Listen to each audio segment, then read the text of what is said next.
ಆಟಕ್ಕೆ ಫಲವೇನು ಕೌತುಕದ ರುಚಿಯೇ ಫಲ. ಚೀಟಿತಾಂಬೀಳೆ ನೆನಲಾಟ ಸಾಗುವುದೇ, ಏಟಾಯ್ತೆ ಗೆಲುವಾಯ್ತೆ ಎಂದು ಕೇಳುವುದೇನು, ಆಟದೋಟವೇ ಲಾಭ ಮಂಕುತಿಮ್ಮ. ಈ ಇಸ್ಪೀಟ್ ಆಟ ಆಡುವಾಗ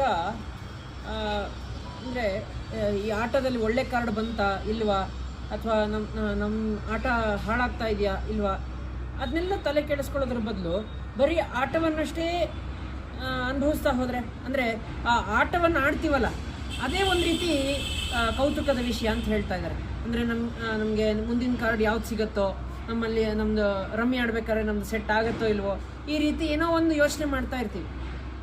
ಇದೇ ಒಂದು ಕ್ಯೂರಿಯಾಸಿಟಿ, ಇದೇನೇ ಆ ಆಟದ ಗೆಲುವು ಅಂತ ಹೇಳ್ತಾ ಇದ್ದಾರೆ ಗುಂಡಪ್ಪನವರು. ಅದೇ ರೀತಿ ಮನುಷ್ಯರ ಜೀವನದಲ್ಲಿ ಏಳು ಬೀಳು ಅನ್ನೋದು ಇದ್ದಿದ್ದೆ, ಆದರೆ ಆ ಜೀವನವನ್ನು ಸಾಗಿಸ್ತೀವಲ್ಲ ಆ ಅನುಭವವನ್ನೇ ನಾವು ಅದರಲ್ಲಿ ರುಚಿ ಕಾಣಬೇಕು ಅಂತ ಹೇಳ್ತಾ ಇದ್ದಾರೆ.